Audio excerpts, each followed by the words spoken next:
are they up to?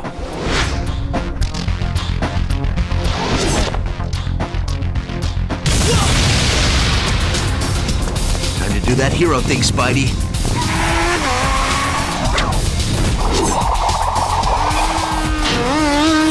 He won't get far with that Spidey tracer on him. Hey! Whoa! Whip freak! Alright, second rule of fighting multiple enemies. Jumping around makes it way harder for them to aim. Jumping up and down won't do anything, especially if you're in front of them, but if you jump in a way that they have to reorient themselves, then you're doing it right. They aren't stupid, they can aim well and they're capable of aiming upward, but they can't aim behind themselves without turning first. Alright, let's go see if there's any more of these guys lying around. I have a feeling those weren't the only ones. Around this corner we can see some guys hanging around a car looking all suspicious. Maybe we should take care of them. That definitely isn't their car. We can take out one of them, but then the other guy will see us. So we need to drop down to take him out very quickly. He almost nailed us with a grenade. Doubt the owner's insured against barbarians. Thankfully for whoever owns this car, our webbing is just thick enough to smother the flames. There. A little paint and Bondo should fix things here. Alright, we know these guys aren't above car bombs, so we better make sure there's no one else around. Because who knows what could happen next, they might blow up a whole building. Does this look right to anyone?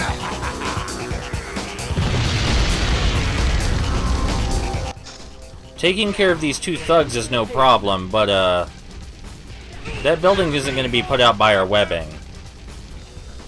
But if we just look around the environment and use our head, I'm sure we can think of something. Now, if you're unable to figure this out, that giant blue question mark over in the corner would have told you. Now to find out if there's more of them.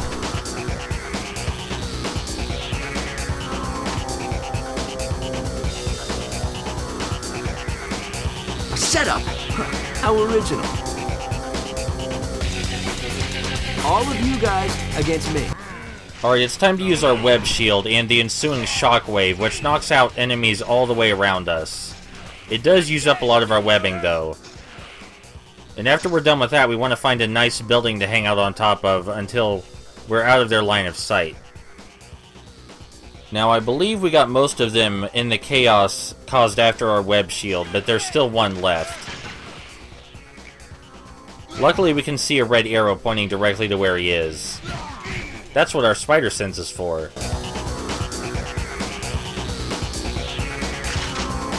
Spider-Man 10, Nameless Thug 0. Another shout-out for yours truly. The signal from my spider tracer is growing weak. Better take to the rooftops and follow my compass. Yeah, that does seem important because raiding biotech labs is usually a big deal, but how about if we did a little bit of basketball first, just to relieve some tension. You pick up and throw objects in this game exactly the same way as you do in the first game, which means aiming is not Spider-Man's forte unless he's locked onto something. And we can't lock onto the basketball hoop. Fortunately, through sheer luck, I managed to get it in the first try. The reward is a little bit underwhelming, but it's still a cute Easter egg. Now, where were we? Oh yeah, someone was raiding biotech laboratories. We should probably get on that. Whoever it is, they needed the use of a motorcycle to get around. So, even though we saw Electro in the intro, it's probably not him. Not high enough.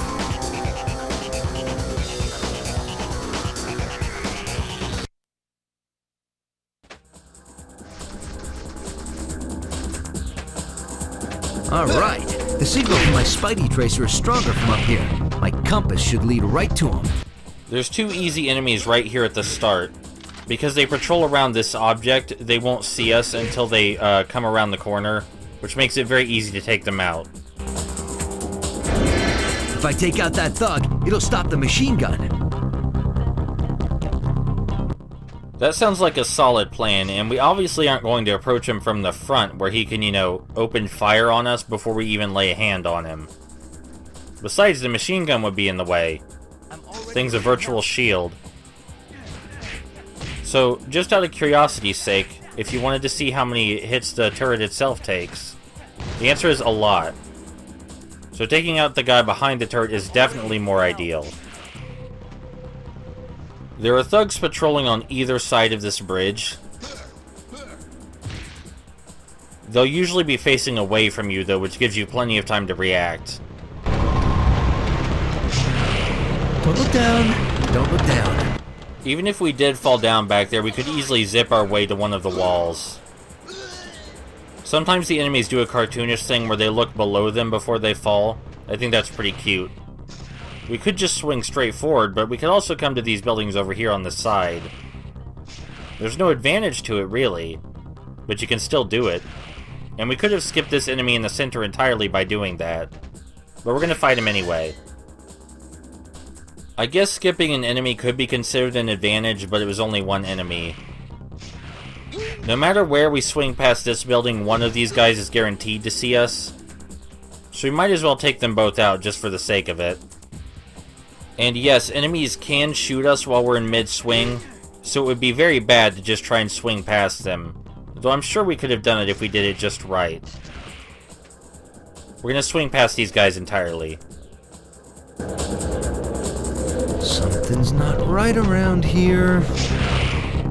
Spidey's definitely right about that. There are 3 manned turrets on 3 buildings around that center building. So if we swing straight through the middle, we're gonna get riddled with bullets.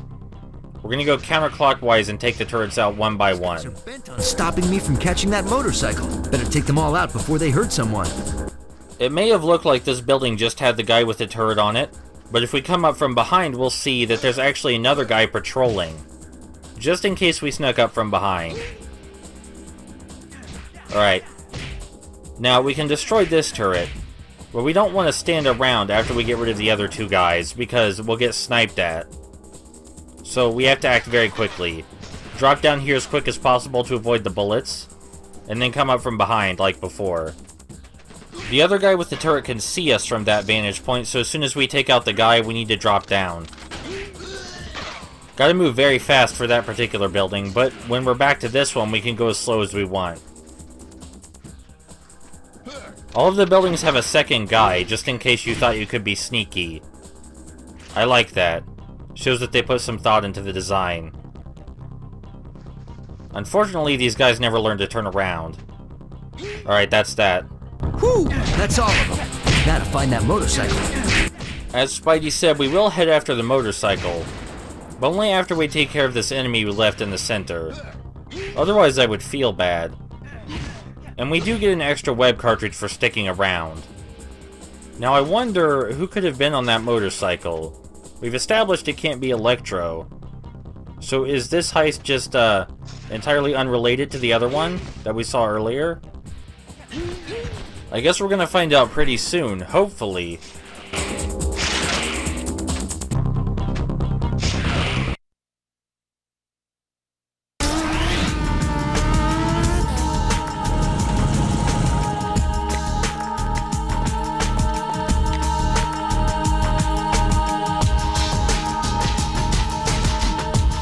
You're being followed.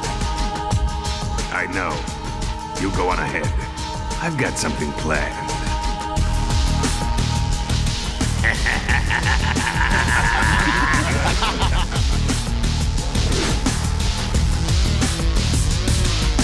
Looks like this is the place. Now, I know I have that invite here somewhere.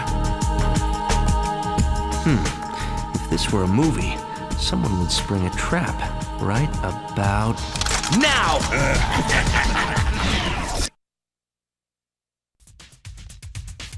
One lone hero against overwhelming odds. Ah, I love being me. After we take out this first enemy, we want to immediately retreat behind this box, because staying in the center here is the worst idea. Now, with those 2 guys out of the way, let's climb up a little bit, where the guys on the bottom floor can't reach us. If we're just stealthy enough, we can take out all the guys up here without them seeing us.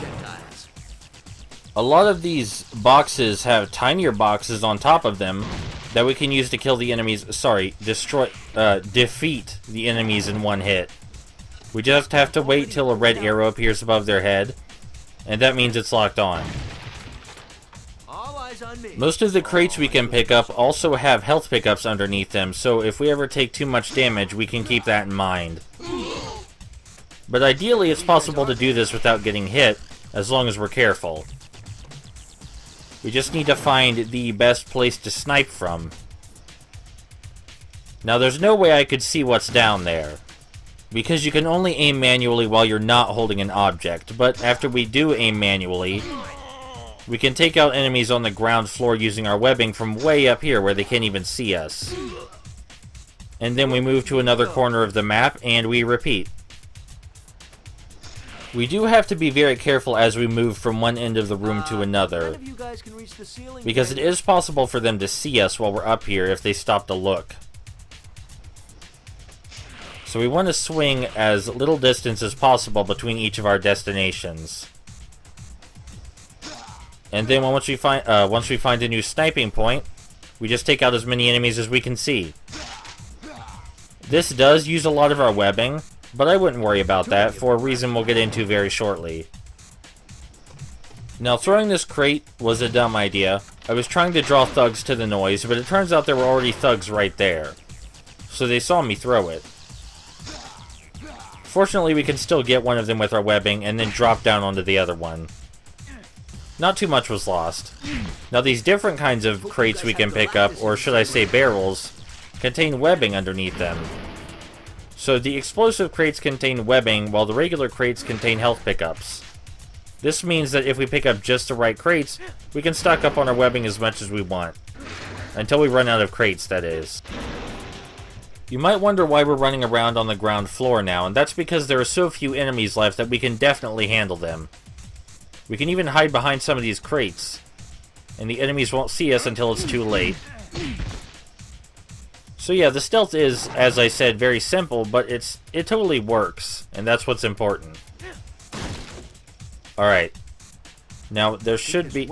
Yeah, as Spidey just said, there should be one left, and then we're done here.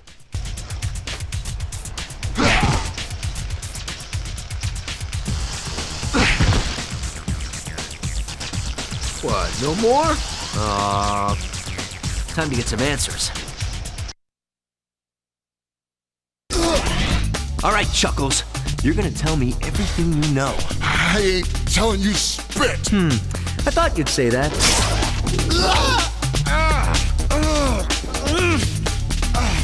You know, I've never really suspended a man like this before. I hope this web line holds. Okay. They said something about an airfield. Hangar 18. It's all I know, I swear. Now there's a good thug. You see? You're not as dumb as you look.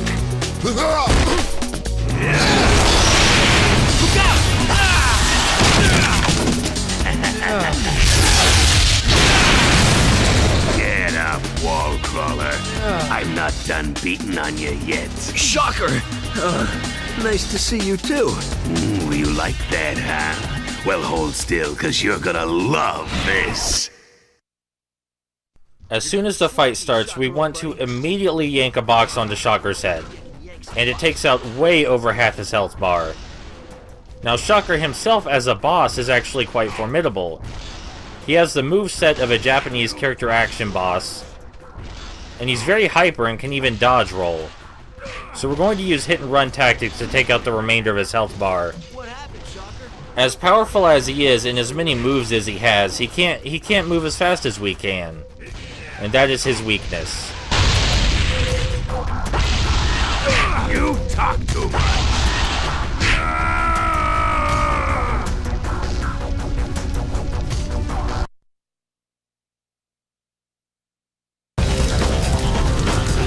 I believe that's all the time we have for today. I think we made some real progress today, Shocker. I really do. Hey, when you get to prison, remember to share your feelings with the group, okay?